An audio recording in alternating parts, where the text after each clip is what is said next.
Welcome to Boards Education. Boards এডুকেশনে আজকে তোমাদের করানো হবে 2023-এ যারা মাধ্যমিক পরীক্ষা দেবে তাদের জন্য প্রশ্নবিচিত্রা সলভ। তো প্রশ্নবিচিত্রা এটা ভলিউম ওয়ানের আমরা সলভ করব। মধ্যশিক্ষা পর্ষদ থেকে একটি কোশ্চেন দেওয়া হয়েছে, সেই কোশ্চেনটা আমরা পরে সলভ করব, কারণ সেগুলোর অ্যান্সার তোমরা সব জায়গাতে পাবে।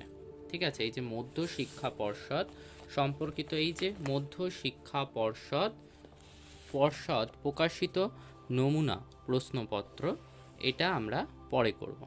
ঠিক আছে, আমরা আজকে ফার্স্ট শুরু করব মডেল কোশ্চেন পেপার নাম্বার 1, যেটা Jodhpur park boys school, page number 105।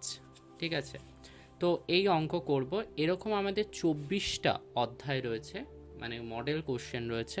তো সেই 24টা কোশ্চেন পেপার আমরা সলভ করব। ঠিক আছে, তো প্রথম কোশ্চেন দেখো আমাদের কি বলেছে, সঠিক উত্তরটি নির্বাচন করো। 1 নম্বরে দিয়েছে, যদি আসল ও মাসিক সরল সুদের অনুপাত 192:1 হয় তবে বার্ষিক সরল সুদের হার হলো কত হবে, তোমাদেরকে এটা বের করতে বলছে। অঙ্ক করার আগে তোমাদেরকে একবার বলে দিই, তোমরা যদি বোর্ডস এডুকেশনের এই চ্যানেলে ফার্স্ট ভিজিটার হয়ে থাকো তো তোমরা বোর্ডস এডুকেশনের চ্যানেলটাকে সাবস্ক্রাইব করতে পারো। সাবস্ক্রাইব করে বোর্ডস এডুকেশনের একজন সদস্য হও। সদস্য হয়ে তোমরা অঙ্ক সম্পর্কিত বা অন্যান্য বিষয় সম্পর্কিত কোনো কৌতূহল থাকলে আমার কাছ থেকে জেনে নিতে পারো। এবং তোমরা যারা মাধ্যমিক দেবে তাদের জন্য তো বোর্ডস এডুকেশন এগোবে। ঠিক আছে, তো তোমাদের এখন প্রশ্নবিচিত্রা সলভ হচ্ছে, এরপর টেস্ট পেপার সলভ, এরপর সাজেশন পরপর আসতেই থাকবে। তো তোমাদের কোনো চিন্তা নেই, বোর্ডস এডুকেশনের প্রতি তোমরা ভরসা রাখতে পারো। তোমাদের পাশে বোর্ডস এডুকেশন সবসময় রয়েছে। এবং তোমরা যদি চ্যাপ্টার ভিত্তিক সলিউশনও চাও বোর্ডস এডুকেশনের কাছে, সেটাও বোর্ডস এডুকেশন তোমাদেরকে প্রোভাইড করবে। আশা করি তোমরা দেখেছো যে বোর্ডস এডুকেশন বিগত দিনগুলোতে কিভাবে তোমাদেরকে হেল্প করেছিল মাধ্যমিকের সময়, তো সেরকম করেই তোমাদেরকে হেল্প করবে। আর তোমাদের যদি বাড়িতে ছোট ভাই বোনেরা থাকে তারা মাধ্যমিক দেয়, তাদেরকেও বলতে পারো এই চ্যানেলটা সাবস্ক্রাইব করতে, কারণ বোর্ডস এডুকেশন তোমাদের পাশে সব সময় ছিল এবং সব সময় থাকবে। তো আজকে চলো শুরু করা যাক ফার্স্ট অঙ্কটা আমরা কিভাবে করব, আমাদের আসল ও মাসিক সরল সুদের অনুপাত বলে দিয়েছে। তো কত বলেছে, 192.1। ঠিক আছে, চলো আমরা অঙ্কটাকে করি। অঙ্কটা ফার্স্ট আমরা আগে লিখে নিই পেজ 105, একের 1 নাম্বার। ঠিক আছে, একের 1 নাম্বারে কি আমরা মনে করি আসল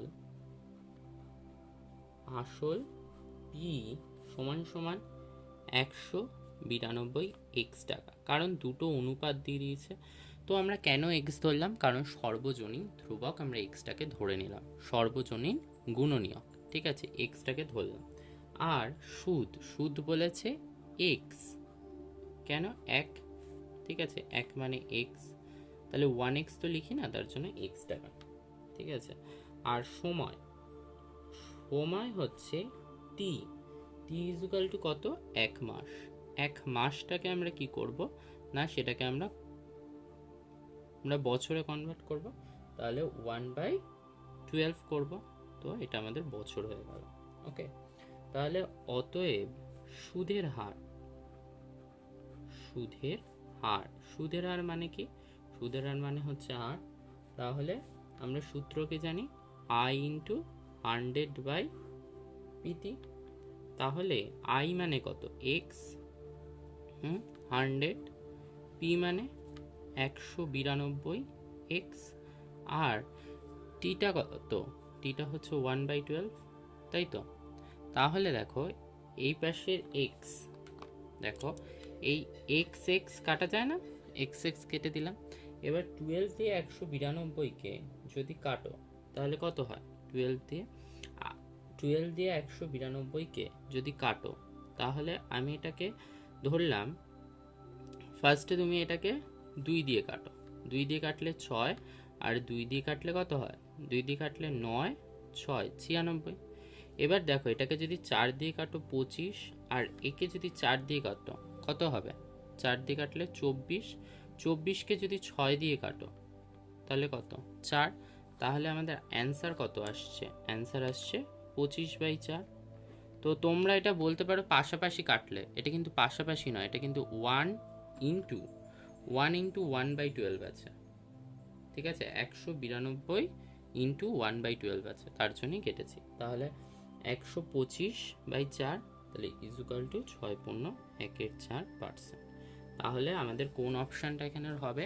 দেখো অপশানটা বলেছিল 4.1/6, 6%, 6.1/4% আর 16%। তাহলে এটা আমাদের হয়ে গেল অপশান সি, ঠিক আছে? ওকে, চলো 2 নম্বরের অঙ্কটা দেখি। 2 নম্বরটা বলেছে 10% চক্রবৃদ্ধি সুদের হারে 100 টাকার সুদে আসলে 121 টাকা হলে বছরের সংখ্যা হলো, ঠিক আছে? তো তোমাদেরকে বছরের সংখ্যাটা বের করতে হবে, কত বছর। ওকে, চলো আমরা এটাকে কিভাবে করব দেখে নিই। তো এটা হচ্ছে আমাদের 1-2 নম্বরের অঙ্ক। 1-2। তো আমরা বার্ষিক চক্রবৃদ্ধি সুদের হার আর ইকুয়ালস টু কত? 10%। 10% বলেছে। আসল পি ইকুয়ালস টু কত? পি ইকুয়ালস টু 100 টাকা। 100 টাকার সুদে আসলে হয়েছিল। তাহলে সমূল চক্রবৃদ্ধি মানে সুদে এবং আসলে সমূল চক্রবৃদ্ধি এ ইকুয়ালস টু কত? না 121 টাকা, ঠিক আছে? আর সময়টা আমরা জানি না, তো মনে করি সময় ইকুয়ালস টু n বছর। হ্যাঁ, হয়ে গেল। এবার শর্তানুযায়ী কি হবে? না, শর্তানুযায়ী আমরা লিখি P into 1/1 plus r/100 to the power n equal to 121। এটা কি সবৃদ্ধিমূল বেরোলো। এবার সেটার সাথে ইজুকাল টু কি 121, কারণ 121টা আমাদের সবৃদ্ধিমূল্যে বেরিয়েছিল। তাহলে অর বলে সমাধান করো। পি মানে কত? 100, 1 প্লাস আর মানে 10 টু দি পাওয়ার n 121 হয়ে গেল। অর কি হয় দেখো, তুমি যদি এই 10 দিয়ে এটাকে কাটো 100কে, তাহলে 1/10 হয়। 1/10 হয়। তো তাহলে 1/10 এখানটাতে 1 প্লাস 1/10 যদি লেখো to the power n equal to 121। Or 100 তো রয়েছে, আর এখানটাতে কত হচ্ছে দেখো, এখানটাতে তুমি যদি এই জায়গাটা দেখো, এই জায়গাটা তোমার কত হবে? এই জায়গাটায় তোমার 11/10 হচ্ছে to the power n equal to 121। Or এবার 11/10 টু দি পাওয়ার n, আর এখানে 121/100, হ্যাঁ, ইকুয়ালস টু আমরা লিখতে পারি 11/10 সে স্কোয়ার। তাহলে এখানটাতে কি হয় দেখো, দুপাশে সেম চলে এসছে, তাহলে সেই সূচকের নিয়ম অনুসারে কি হয়? n ইকুয়ালস টু, যখন আমাদের দুপাশে সেম চলে আসে মানে বেসটা সেম চলে এলো, তখন আমাদের পাওয়ারটা হয়ে যায় অ্যান্সার। তাহলে n ইকুয়ালস টু 2। তাহলে আমাদের কত বছরের সময় লাগলো? না 2 বছর, ঠিক আছে? আমাদের দেখি কোন অপশানটা হচ্ছে। অপশান বলেছিল option A 1, option B 2, option C 3 আর ডি কোনোটাই না। তাহলে এটা আমাদের হবে অপশান বি। ওকে, ঠিক আছে, চলো আমরা এবার দেখি 3 নম্বরের অঙ্কটা কি দিয়েছে। দেখো 3 নম্বরের অঙ্কটা তোমাদের কি দিয়েছে। 3 নম্বরের অঙ্কটা দিয়েছে তোমাদের, এখানটাতে বলে দিয়েছে 3 নম্বরের অঙ্কটা যে 5x² - 3x + k = 10 এর বীজ দুটির গুণফল -2 হলে কে এর মান option A -10, option B 10, option C 0 আর অপশান ডি 2। তো তোমাদেরকে এটা বলেছে কে এর মানটা কত হবে। তাহলে আমরা সমীকরণটা ফার্স্টে লিখে নিই 1-3 নাম। তো সমীকরণটা বলেছিল 5x² - 3x + k = 10, এটা বলেছিল। তাহলে এটাকে আমরা লিখতে পারি কি এরকম 5x² - 3x + k - 10 = 0, আমরা লিখতে পারি। তাহলে আমরা এখানটাতে এরকম, এইটা আবার কি ধ্রুবকের সাথে যে থাকে সেও ধ্রুবক, হ্যাঁ ধ্রুবকের সাথে -10 রয়েছে তাহলে সেও ধ্রুবক। তাহলে 5x² - 3x + k - 10 এটা আমরা বলতে পারি, হ্যাঁ কারণ এটার সাথে তো বা কোনো এক্স গুণ করা নেই, তার জন্য এই ধ্রুবকের সাথে রয়েছে মাইনাস আকারে, তাহলে এও ধ্রুবক। আমরা কি জানি, আমরা জানি বীজদ্বয়ের গুণফলের সূত্র কি জানি আমরা, বীজদ্বয়ের গুণফল, বীজদ্বয়ের গুণফলের সূত্র হচ্ছে ধ্রুবক পদ বাই হচ্ছে এর সহগ, মানে x² এর সহগ। তাহলে ধ্রুবক পদকে সি আর x² এর সহগ হচ্ছে এ। তোমরা যদি মাদার ইকুয়েশনটা দেখো, মাদার ইকুয়েশনটা কি আমাদের ax² + bx + c = 0।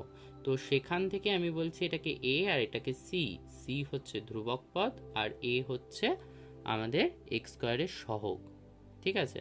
এটা হচ্ছে আমাদের গুণফলের সূত্র, তার জন্যই আমি এটা c/a লিখেছি, ঠিক আছে। বুঝতে যদি অসুবিধা হয় তার জন্য আমি বলে দিলাম। মাদার ইকুয়েশন মানে এটাকে আমরা বলে থাকি, যেটাকে দ্বিঘাত সমীকরণের মাদার ইকুয়েশন বলে হয়, এর থেকে আমাদের এই সূত্রটা এসছে, ঠিক আছে। তো এটা হচ্ছে c/a এলো। তাহলে c/a মানে আমরা কি বলতে পারি, c এখানে কোনটা, এটা k - 10 মানে ধ্রুবক পদ, তাহলে k - 10। আর a মানে কি x² এর সহগ মানে হচ্ছে 5, তাহলে k - 10/5। তাহলে শর্তানুযায়ী আমাদের কি বলেছে, শর্তানুযায়ী আমাদের বলেছে বীজ দুটির গুণফল -2 হবে। তাহলে এই যে গুণফলটা, গুণফল ইকুয়ালস টু -2, তাহলে অর কি হবে, অর হচ্ছে k equals to -10 equal to -10, তাহলে অর k ইকুয়ালস টু -10 আর এখানে -10 আছে, এটা তাহলে +10 হবে, তাহলে ইকুয়ালস টু কি 0, অতএব k ইকুয়ালস টু কি 0। তাহলে আমাদের k এর মানটা কি বেরোলো 0, তাহলে 0 কোন অপশানে আছে না অপশান সি, তাহলে আমাদের এটার অ্যান্সার হয়ে যাবে অপশান সি। এবার আমরা যাই 4 নম্বরের অঙ্কটা, ঠিক আছে।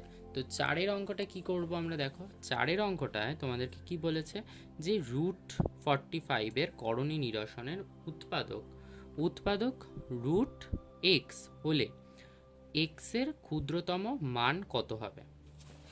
দেখো তোমরা যদি 45-এর কর্ণ নিরসন করো, তাহলে 45কে যদি উৎপাদক করো তাহলে কি হয়, দেখো 45কে উৎপাদক করো 5 দিয়ে করলাম, 5 দিয়ে করলে কত হয় 9, 9কে ভাঙালাম 3 × 3, তাহলে এর মধ্যে কি থাকে 3 × 3 × 5, তাহলে এইটাকে তাহলে কত হচ্ছে 3 একটা বেরিয়ে আসবে, কারণ দুটো 3 থেকে একটা 3 আর √5 রয়েছে।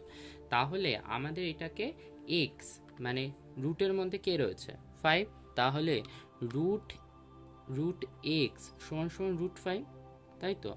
আমাদেরকে এটাকে কোন মানের জন্য এটা ক্ষুদ্রতম মান হবে, তাহলে এটার সাথে যদি আমরা √5 গুণ করি তাহলেই এটা তাহলে আমাদের একটা পূর্ণবর্গ সংখ্যা হয়ে যাবে। তাহলে আমাদের এখানটাতে কি করতে হবে, কর্ণ নিরসন করতে গেলে আমাদের তাহলে এটা কর্ণ নিরসন করলে কত হবে, এটা তাহলে 5, তাহলে আমাদের এটার অ্যান্সার হবে x এর ক্ষুদ্রতম মান 5। ওকে, বুঝতে পারলে। এবার চলো আমরা দেখি পরের অঙ্কটা। পরের অঙ্কটায় তোমাদের কি বলেছে, 3টি সমরেখ বিন্দু দিয়ে অঙ্কিত বৃত্তের সংখ্যা হলো, বৃত্তের সংখ্যা 3টে সমরেখ বিন্দু, ঠিক আছে, তো তোমাদের বইতে এটা একটা প্রমাণ রয়েছে। দেখো তোমরা দেখতে পারছো লাইনটা, 3টি সমরেখ বিন্দু দিয়ে কোনো বৃত্ত আঁকা সম্ভব নয়। দেখেছো, ভালো করে দেখো লাইনটা কি রয়েছে, 3টি সমরেখ বিন্দু দিয়ে কোনো বৃত্ত আঁকা সম্ভব নয়, কিন্তু অসমরেখ বিন্দু দিয়ে একটি মাত্র বৃত্ত আঁকা সম্ভব। ঠিক আছে, বুঝতে পারলে? তাহলে আমাদের কোনো বৃত্ত আঁকা সম্ভব নয়। ওকে, তাহলে আমাদের 5 নাম্বারের অপশান কি হবে? অপশান এ 0, কারণ আঁকা সম্ভব নয়। এবার 6 নাম্বারের অঙ্কটা দেখি। 6 নাম্বারের অঙ্কটা কি বলেছে? A B C D বৃত্তস্থ trapezium, যেখানে এ ডি সমান্তরাল বিসি এবং কোণ এ বি সি হচ্ছে 75 ডিগ্রি হলে কোণ বি সি ডি এর মান। ঠিক আছে, এর মান। তো আমরা আগে একটা বৃত্তস্থ ট্রাপিজিয়াম আঁকি। এটা একটা বৃত্ত, ঠিক আছে। এবার বৃত্তস্থ ট্রাপিজিয়াম,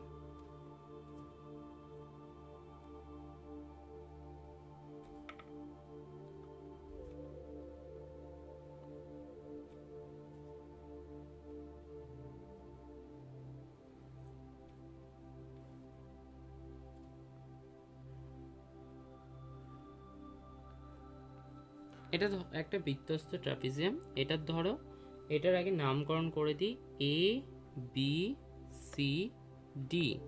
তো ট্রাপিজিয়ামটা ঠিক মতো হয়নি, হাত দিয়ে আঁকলাম বলে। তো এটা হচ্ছে 75 ডিগ্রি। তো এটা তোমরা বুঝে নাও, তো বুঝে নিয়ে বিষয়টা করতে পারবে। এটা একটা 75 ডিগ্রি, ঠিক আছে। তো বৃত্তস্থ চতুর্ভুজ, আগে একটা জিনিস দেখো, বৃত্তস্থ চতুর্ভুজের আমাদের কি বলেছে, যে বৃত্তস্থ চতুর্ভুজের বিপরীত কোণগুলো পরস্পর সম্পূরক। এই উপপাদ্যটা তোমাদের মাথায় রাখতে হবে, তারপর প্রমাণ করো। এইটা যদি 75 ডিগ্রি হয়, তাহলে আমাদের এই বাইরের যে বহিস্থ কোণটা আছে এটাও 75 ডিগ্রি। এটা যদি 75 হয়, তাহলে এই কোণটা কত? এইখানের কোণটা, এটা তো একটা সরল কোণ। এইটুক জায়গায় যদি দেখো, তাহলে কি এটা একটা রেখার মধ্যে যেহেতু কোণটা হচ্ছে, তাহলে এটা তাহলে একটা সরল কোণ। তাহলে এটা তাহলে কত ডিগ্রি হয়? এটা তাহলে 105 ডিগ্রি।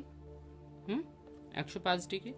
এবার আমাদের বলেছে বৃত্তস্থ কোণের, বৃত্তস্থ চতুর্ভুজের যে বিপরীত কোণগুলো পরস্পর সম্পূরক। তাহলে এটার যে বিপরীত কোণ কোনটা? এটা। তাহলে যদি পরস্পর সম্পূরক হয়, তাহলে কি হবে বিষয়টা? এটা যদি 105 ডিগ্রি হয়, তাহলে পরস্পর সম্পূরক কোণের মান কত? 180 ডিগ্রি। এটা যদি 105 ডিগ্রি হয়, তাহলে এটা তাহলে 75 ডিগ্রি। হ্যাঁ, আমাদেরকে কি জানতে চেয়েছে? আমাদের তো তাই বলেছে বিসিডি কোণের মান, মানে এই কোণটার মান, 75 ডিগ্রি। আর তাছাড়াও কি, এই যে কোণ, এই যে ট্রাপিজিয়ামটা সমবাহু ট্রাপিজিয়াম, হ্যাঁ, সমবাহু ট্রাপিজিয়াম, হ্যাঁ, তাহলে কি এদের তো এমনিও কোণগুলো, পাশাপাশি কোণগুলো সেম হবে। ঠিক আছে, কিন্তু তোমাদের যেহেতু উপপাদ্যটা রয়েছে বৃত্তস্থ কোণগুলো পরস্পর সম্পূরক, বৃত্তস্থ চতুর্ভুজের যে কোণগুলো পরস্পর সম্পূরক, তো তার জন্য এইটাই তোমাদের মানে ইউজ করাটা সব থেকে বেটার। এটা যদি 105 ডিগ্রি হয়, তাহলে এর বিপরীত কোণটা সম্পূরক হবে। সম্পূরক হতে গেলে কত লাগবে? 75 ডিগ্রি। তাহলে আমাদের হবে হচ্ছে অপশান এ 75 ডিগ্রি অ্যান্সার। ঠিক আছে, চলো আমরা এবার দেখি 2 নম্বরের অঙ্কগুলো। 2 নম্বরের অঙ্কগুলো আমরা করে দেখি কি হবে। 2 নম্বরের অঙ্কটা কি বলেছে? 2-এর 1 একে বলেছে প্রতি বছর n% হ্রাসপ্রাপ্ত হলে 8 বছর পর একটি মেশিনের মূল্য হয় v টাকা। 8 বছর পূর্বে মেশিনের মূল্য কত ছিল? ঠিক আছে, এটা তোমাদেরকে জিজ্ঞেস করেছে। চলো এটাকে আমরা কিভাবে করব দেখে নিই। তো 2-এর 1 নাম্বার দাও, 2-এর 1 নাম্বার দিয়ে করো। তো মনে করি 8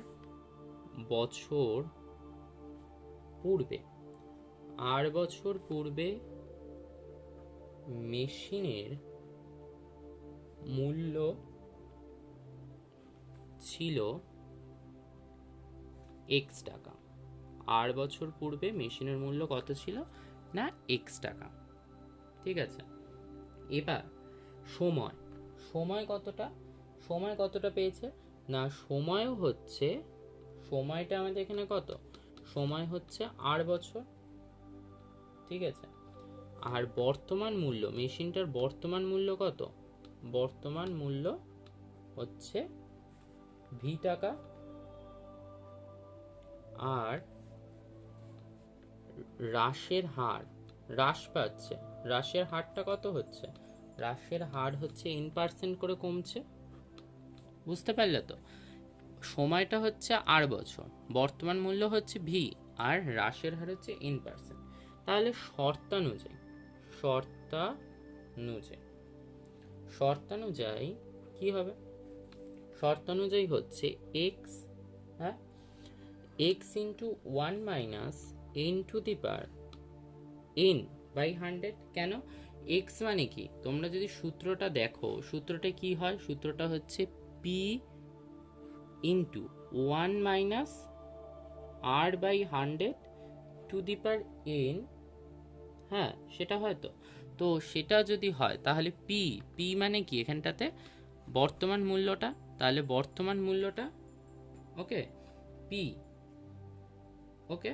আমাদের এখানে আসল টাকাটা তো আমরা জানি না, তাহলে পি ইকুয়ালস টু আমাদের কি হয়, আমাদের যে মূল্যটা বেরোয়, ঠিক আছে, বর্তমান মূল্যটা বেরোয়, বর্তমান মূল্যটা আমরা কি দিয়ে লিখব, বর্তমান মূল্যটা আমরা পি ড্যাশ দিয়ে লিখলাম, ঠিক আছে। এটা হচ্ছে আমাদের সূত্র। তাহলে পি, পি মানে হচ্ছে এক্স টাকা, মানে মূল্যটা এখনকার, এখন মানে আগে মেশিনটার মূল্য কত ছিল পূর্বে, এক্স টাকা, তাহলে 1 মাইনাস আর পার্সেন্টেজটা কত এন বাই 100 টু দি পাওয়ার কত হচ্ছে, কত বছরের জন্য, আর ইজুকাল টু কী হবে না বর্তমান মূল্যটা, তাহলে ভি, তাহলে অর কি হবে, x equal to v by 1 minus n by 100 to the power, or x equal to v into 1 minus n by 100 to the power minus r, কেন, এটা আটটা যেহেতু ওপরে উঠলো তাই মাইনাস হয়ে গেল, ঠিক আছে। তাহলে এটাই হচ্ছে আমাদের অ্যান্সার, কারণ এটাকে আর আমরা কিছু করতে পারছি না, ঠিক আছে। তো এটাই আমাদের অ্যান্সার। তাহলে আমাদের হচ্ছে মেশিনটার পূর্বের মূল্য কত ছিল, v into 1 minus n by r to the power minus r, ঠিক আছে। তো এটাই হচ্ছে আমাদের আর বছর পূর্বে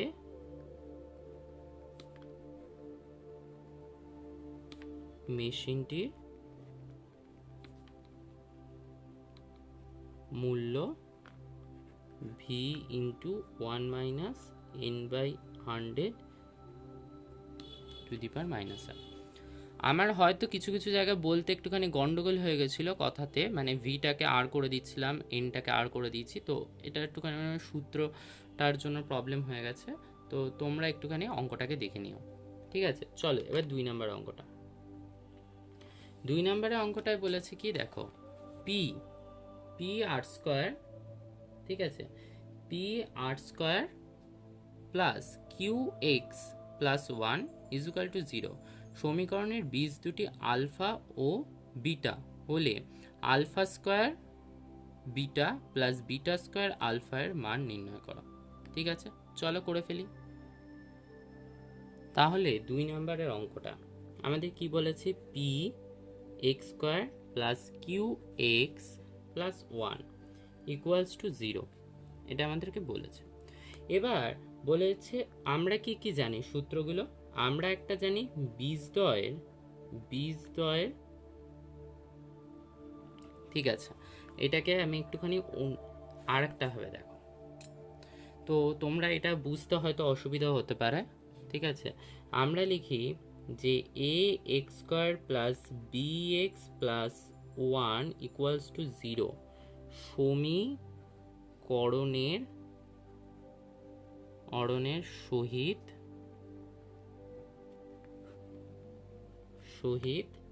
1 নং সমীকরণকে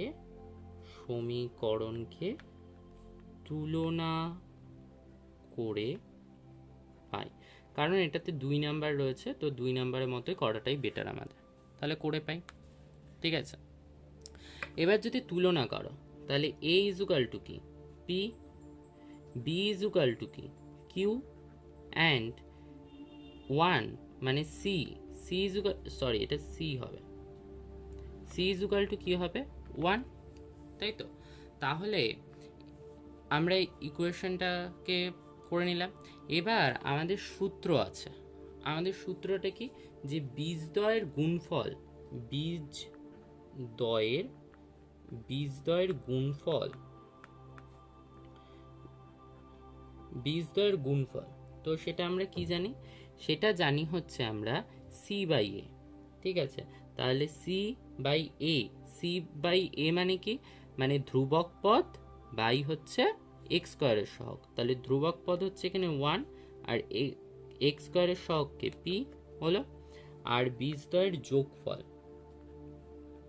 যোগফল বা সমষ্টি যাই বলো না কেন, তো সেটা আমাদের কি হবে, সেটা হচ্ছে আমাদের বি স্কোয়ারের সহগ বাই হচ্ছে এক্স স্কোয়ারের সহগ, আর তার আগে একটা সূত্র অনুযায়ী মাইনাস থাকে, তাহলে মাইনাস বি স্কোয়ারের সহগ বাই হচ্ছে এক্স স্কোয়ারের সহগ। ঠিক আছে, বি এর সহগ আর এক্স স্কোয়ারের সহগ হয়ে গেল। এবার তাহলে অতএব কি হবে দেখো, অতএব তোমাদের অঙ্কটাই কি দিয়েছে, অঙ্কতে দিয়েছে alpha square into beta square plus beta square alpha. তাহলে এটাকে আমরা কি লিখতে পারি, এটাকে যদি আলফা আর বিটা যদি কমন নিয়ে নাও তাহলে কি থাকে, এখানে আলফা প্লাস বিটা থাকে, তাহলে আলফা ইন্টু বিটা মানে কত 1/p, আর এটা প্লাস মানে কি মাইনাস কিউ বাই পি, হ্যাঁ মাইনাস কিউ বাই পি। তাহলে এবার যদি গুণ করো তাহলে কি হয়, minus q by p square. হ্যাঁ, তো এটাই হচ্ছে আমাদের answer, minus q by p square. Okay, বুঝতে পারলে অঙ্কটা, minus q by p square. Okay, চলো এবার 3 নম্বরের অঙ্কটা আমরা দেখে নিই কি দিয়েছে।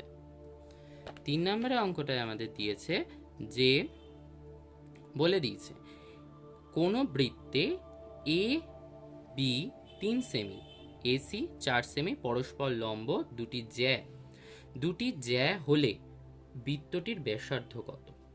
ঠিক আছে, কোনো বৃত্তের, তোমাদের একটা বৃত্ত আমাদের হচ্ছে এটা 2-3 নাম্বার অঙ্ক। সাপোজ ধরো হচ্ছে এটা একটা বৃত্ত, ঠিক আছে, বৃত্তর বলে দিল হচ্ছে যে এ বি হচ্ছে 3 সেমি ও এসি হচ্ছে 4 সেমি। তাহলে আমরা এ বি পরস্পর লম্ব দুটি জ্যা, মানে এটা একটা জ্যা, ঠিক আছে, আর একটা জ্যা হচ্ছে এইটার পর একটা লম্ব হবে, তাহলে এটা লম্ব, ঠিক আছে, তো একটা জ্যা। এটার মধ্যে কি হলো, এই এসি কে বলেছে হচ্ছে 4 সেমি, আর বলেছে বিএ বলেছে কত না, বিএ বললো হচ্ছে 3 সেমি, ঠিক আছে 3 সেমি, তাহলে লম্ব মানে কি এটা 90 ডিগ্রি। এবার ধরো আমি বি আর সি কে যোগ করলাম, ঠিক আছে, তাহলে কি হলো, এটা আমাদের অতিভুজ হয়ে গেল। হ্যাঁ, অতিভুজ হয়ে গেল। তো তাহলে আমাদের এখানটাতে কি হচ্ছে দেখো, ভূমি কোনটা, ভূমি হচ্ছে এবি ইকুয়ালস টু কত 4 সেমি, আর এখানে লম্বকে সরি এটা এসি হবে, আর লম্বকে এবি ইকুয়ালস টু কত 3 সেমি, তাহলে অতিভুজটা কোনটা, অতিভুজ হচ্ছে বিসি। তো অতিভুজটা আমরা কি করে বের করব, আমরা কি জানি √ ভূমি স্কয়ার প্লাস লম্ব স্কয়ার, তাহলে ভূমি স্কোয়ার যদি করো তাহলে কত হবে, 4 স্কোয়ার যোগ 3 স্কোয়ার, তাহলে কত হয় 16 যোগ 9, তাহলে হয় হচ্ছে 25 ইকুয়ালস টু 5 সেমি।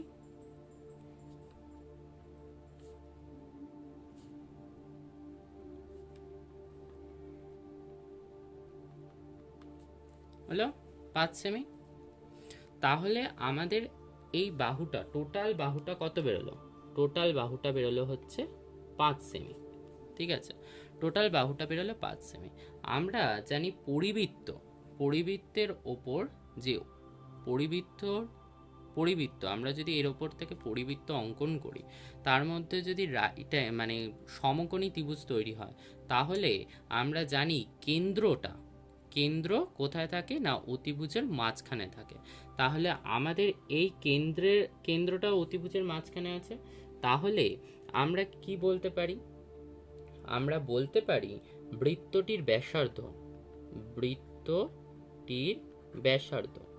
বৃত্তটির ব্যাসার্ধ কত হবে, বৃত্তটির ব্যাসার্ধ হচ্ছে 5/2 ইকুয়ালস টু 2.5 সেমি। ঠিক আছে, পরিবৃত্ত অঙ্কন করলে বৃত্তের মধ্যে যে সমকোণী ত্রিভুজ অঙ্কন করা হয়, তার যে ব্যাসার্ধটা বা কেন্দ্র, যেটা আমরা ব্যাসার্ধটা মাপলাম, তো সেটা হচ্ছে কেন্দ্রটা থাকে অতিভুজের মাঝখানে। ঠিক আছে, এখানে অঙ্কন হয়, তো তার জন্য আমাদের এটা 2.5 সেমি হলো।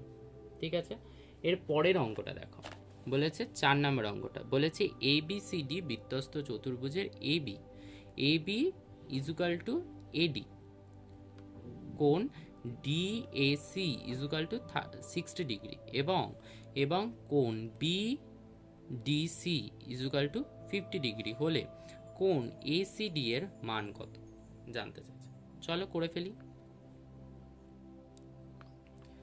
4 নম্বর একটা বৃত্তস্থ চতুর্ভুজ, বৃত্তস্থ চতুর্ভুজ,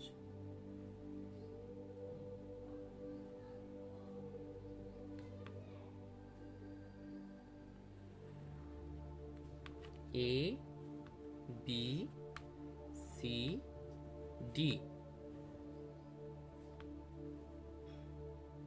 হলো। এবার কি জানি আমরা, CD, আমরা এখানটাতে লিখি CD বৃত্তচাপের দ্বারা আগে হচ্ছে DAC মানে কোনটা, DAC মানে DAC মানে আমাদের এই কোণটা কত বলে দিয়েছে আমাদের এখানটা, DAC বলেছে হচ্ছে 60 ডিগ্রি।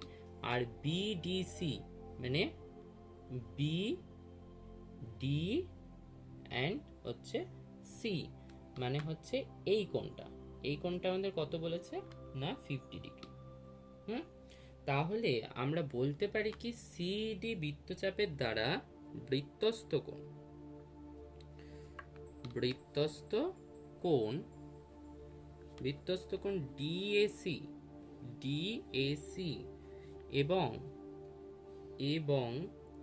DBC। ঠিক আছে, DBC কি হবে দেখো, DBC মানে কোনটা, মানে হচ্ছে আমাদের এই বি কোণটা, এরা কি হবে DBC, এরা দুজনে, তাহলে কত হবে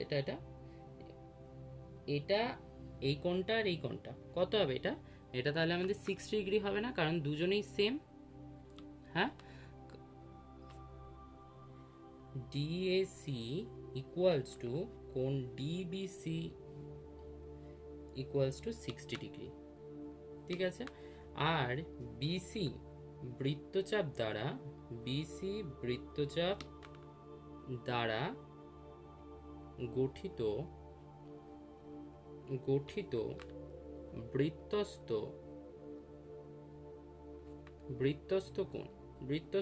কোণটা কোনটা হচ্ছে দেখো, BDC এবং বিএসি, ঠিক আছে, বৃত্তস্থ কোণ, এই দুটো আবার সমান হবে BDC equals to BAC equals to 50 degree. মানে কোন কোণটা হচ্ছে, মানে আমাদের এই কোণটা, এই কোণটা আমাদের 50 ডিগ্রি হচ্ছে। হ্যাঁ, হয়ে গেল। এবার এবার এটা যদি 50, এটা কত হলো, এটা 60 ডিগ্রি হলো, 60 ডিগ্রি, আর এটা 50 ডিগ্রি হলো, ঠিক আছে। তাহলে দেখো 60 আর 50 হয়ে গেল। এবার এবার আমাদের কি হচ্ছে দেখো, তাহলে তাহলে আমরা তাহলে আমরা কি বলতে পারি, তাহলে আমরা বলতে পারি বিএডি ইকুয়ালস টু, মানে বিএডি এই কোণটা কত হচ্ছে 60 degree plus 50 degree equal to কত 110 ডিগ্রি। তাহলে অতএব অতএব কি হয়, এ BD equal to A DB equals to কত 180 ডিগ্রি মাইনাস 110 ডিগ্রি বাই 2। হ্যাঁ, তাহলে কত হচ্ছে 70 ডিগ্রি, 70 ডিগ্রি বাই 2, তাহলে 35 ডিগ্রি। হ্যাঁ, কারণ কি এরা তো বৃত্তস্থ চতুর্ভুজের তো বিপরীত কোণগুলো পরস্পর সম্পূরক হবে, তাই তো। হ্যাঁ, তাহলে আমাদের এই কোণটা তাহলে আমাদের কত হবে 35 ডিগ্রি, 35 ডিগ্রি হবে। এটা যদি 35 ডিগ্রি হয় তাহলে এই কোণটাও কত হবে, এটাও 35 ডিগ্রি। হ্যাঁ, এবার দেখো এডি, অতএব এডি বৃত্তচাপের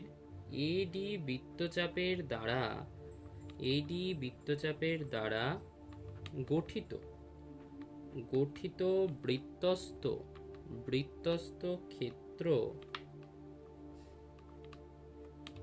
বৃত্তস্থ ক্ষেত্র কোণ এ বিডি ইকুয়াল টু কোণ এ সিডি।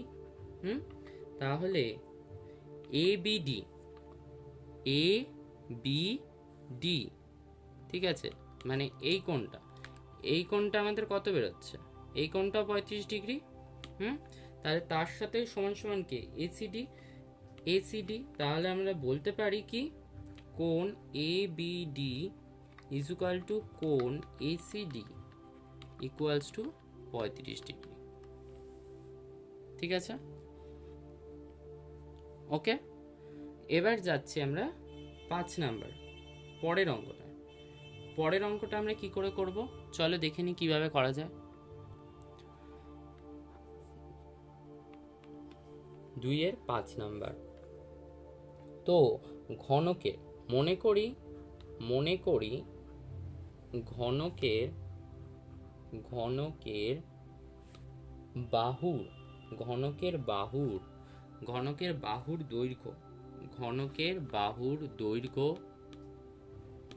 দৈর্ঘ্য x একক, a একক।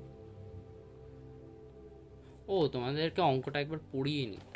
কি আছে, একটি ঘনকের প্রতিটি প্রান্তিকে 50% কমানো হলে আসল ঘনকের আয়তন ও পরিবর্তিত ঘনকের আয়তনের অনুপাত কত, ঠিক আছে। তাহলে আমরা মনে করছি কি একটি বাহুর দৈর্ঘ্য a একক, ঠিক আছে। তাহলে ঘনকের আয়তন তাহলে কি a স্কয়ার ঘন একক, ঠিক আছে।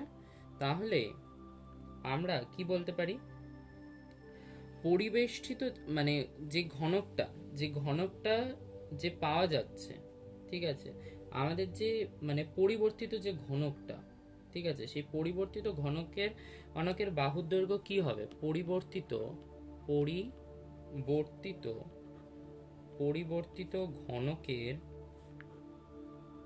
ঘনকের বাহুর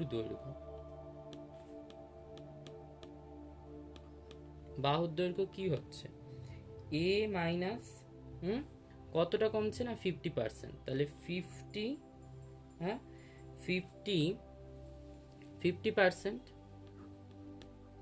বাই 100 ইন্টু a, মানে এর 50% কমছে, ঠিক আছে।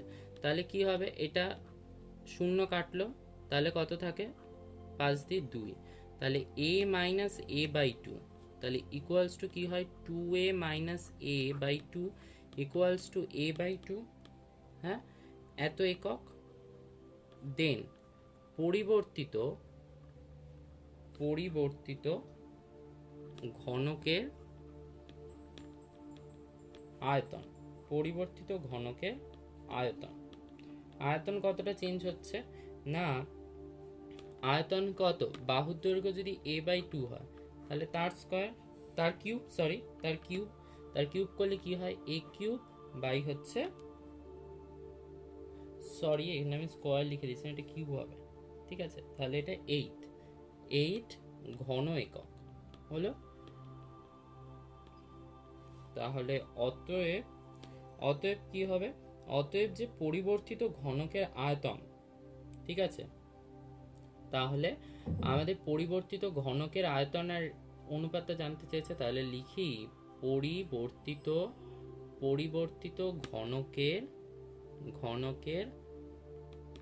ঘনকের আয়তন